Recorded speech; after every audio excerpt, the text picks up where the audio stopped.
C'était une nuit pluvieuse à Londres. Camille, une jeune infirmière, venait de terminer un long et épuisant quart de travail à l'hôpital et voulait seulement rentrer chez elle, prendre une douche chaude et dormir. Elle conduisait seule dans les rues désertes de la ville, déjà fatiguée, lorsqu'un détail dans son champ de vision attira son attention. C'était un homme debout sur le bord de la route, près d'une voiture en panne, le capot ouvert et la pluie tombant sans relâche. La plupart des gens auraient simplement continué leur chemin, ignorant la situation. Mais Camille n'était pas de celle-là. Elle ressentit un étrange besoin de s'arrêter. Le cœur un peu accéléré, elle ralentit la voiture et s'arrêta à côté de lui. Elle baissa sa fenêtre et, avec un sourire timide, lui demanda « Vous avez besoin d'aide ?»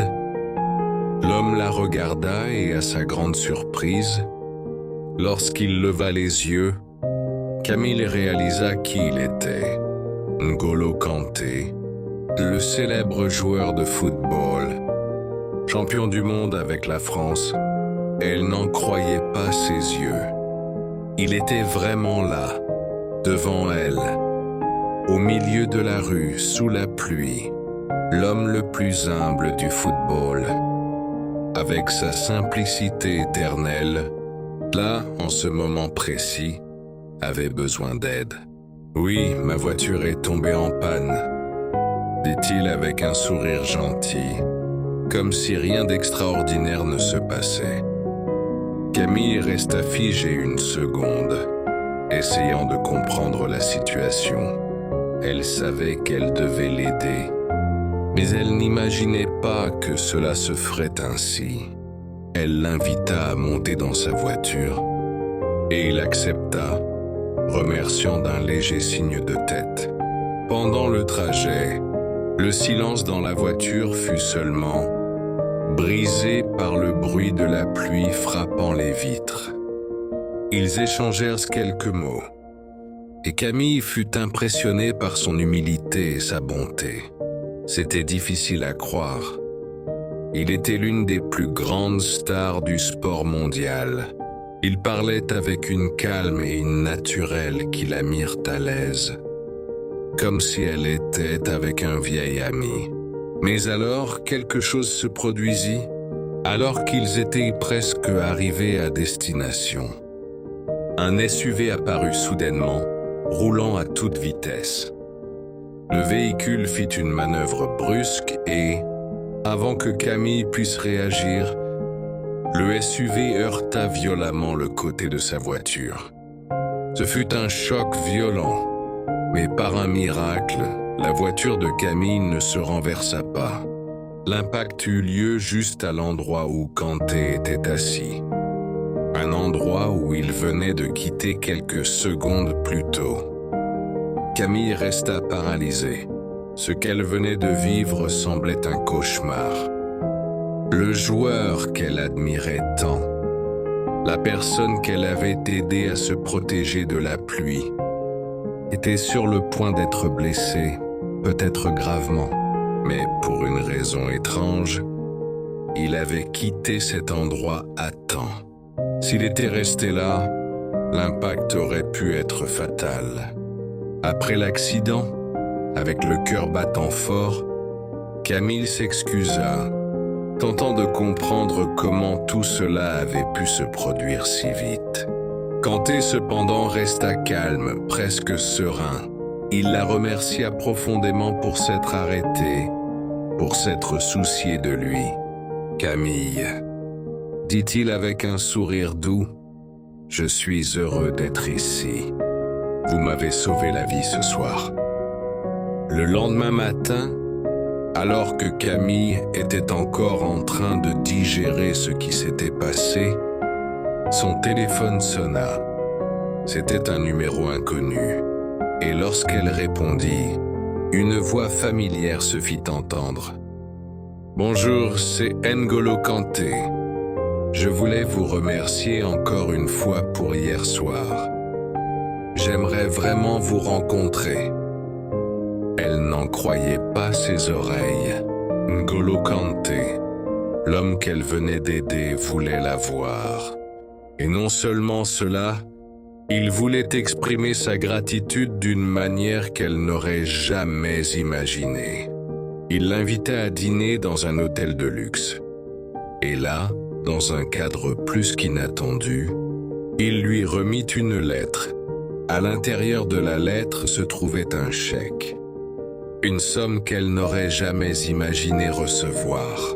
Elle tenta de refuser, mais il insista. « Ce n'est pas pour l'argent, » expliqua-t-il avec un sourire doux. « C'est pour vous remercier. Vous m'avez sauvé. » Camille resta choquée.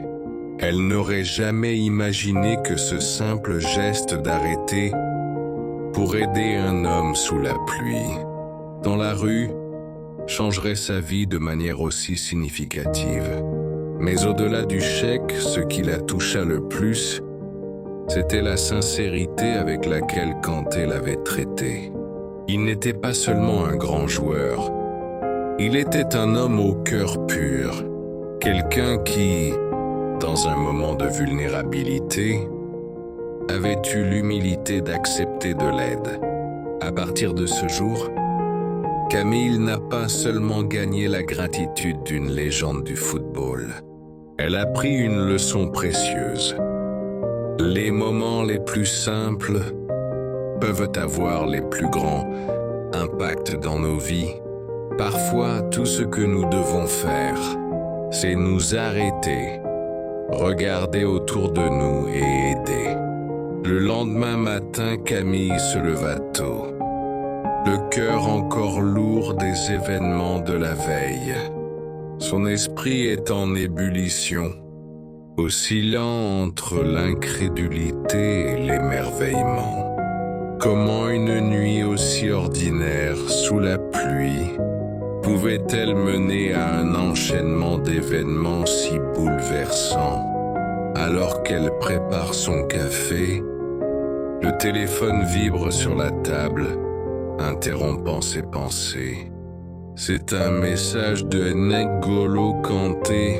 « Bonjour Camille, j'espère que vous allez bien. J'aimerais vraiment vous inviter à passer la journée avec moi demain. Il y a quelque chose de spécial que je veux vous montrer. J'attends votre réponse avec impatience. Bien à vous, N'Golo. » Le message est simple, mais il la touche profondément.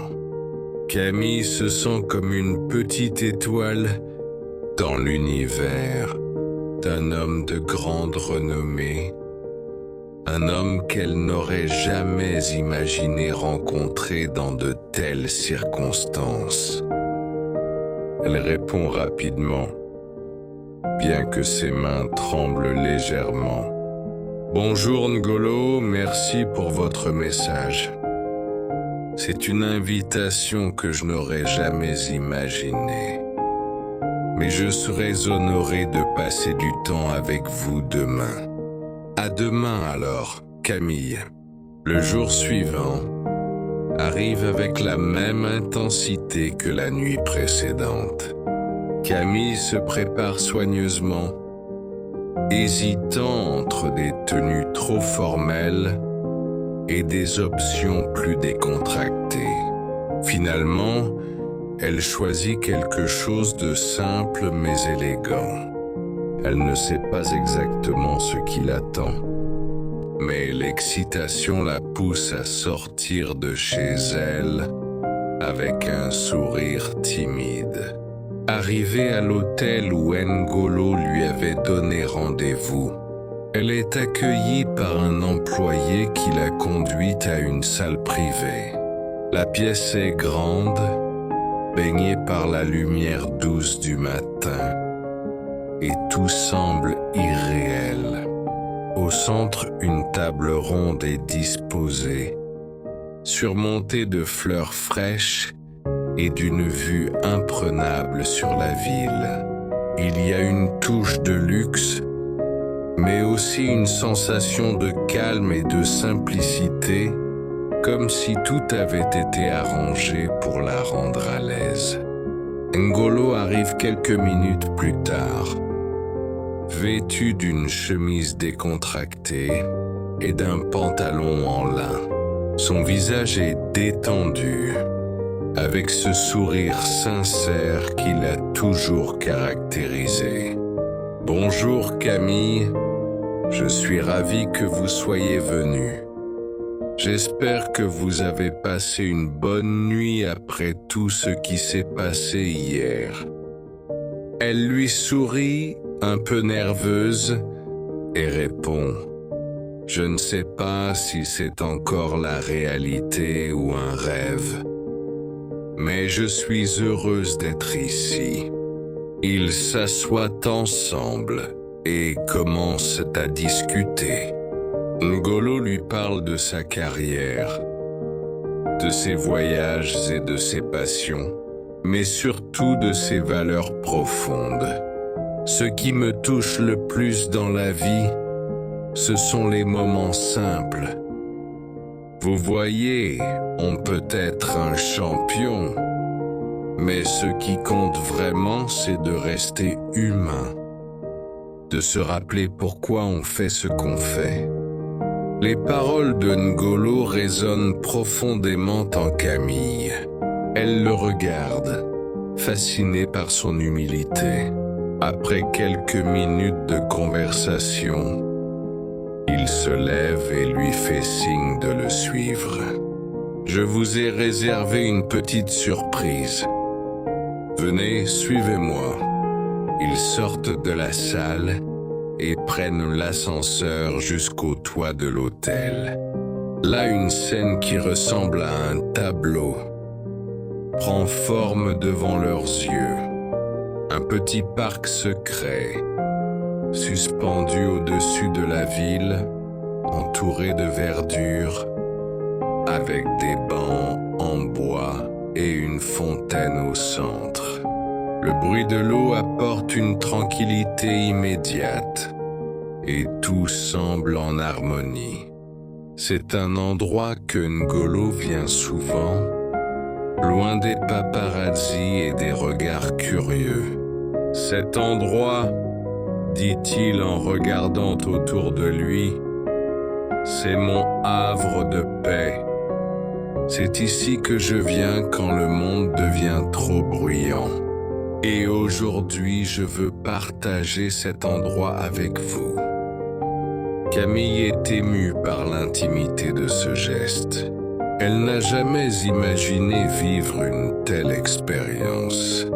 Il s'installe sur un banc et N'Golo commence à lui parler de son enfance en France, de ses racines et de la façon dont il a grandi avec une mentalité de solidarité. C'est la famille, les amis et les petites choses qui comptent. Le football m'a donné une plateforme, mais ce sont les gens autour de moi qui m'ont vraiment façonné. Les heures passent rapidement. Camille se sent privilégiée d'être là, à partager ces moments avec une personne qui, malgré sa célébrité, reste profondément attachée à des valeurs simples. La journée se termine par un dîner dans un restaurant tranquille, où N'Golo lui offre un cadeau, un pendentif symbolique, représentant la force de l'humilité et de la bienveillance. Je pense que ce pendentif vous rappellera ce moment, dit-il avec un sourire. Le soir, alors qu'ils se séparent, N'Golo lui donne une dernière accolade. « Merci pour tout, Camille.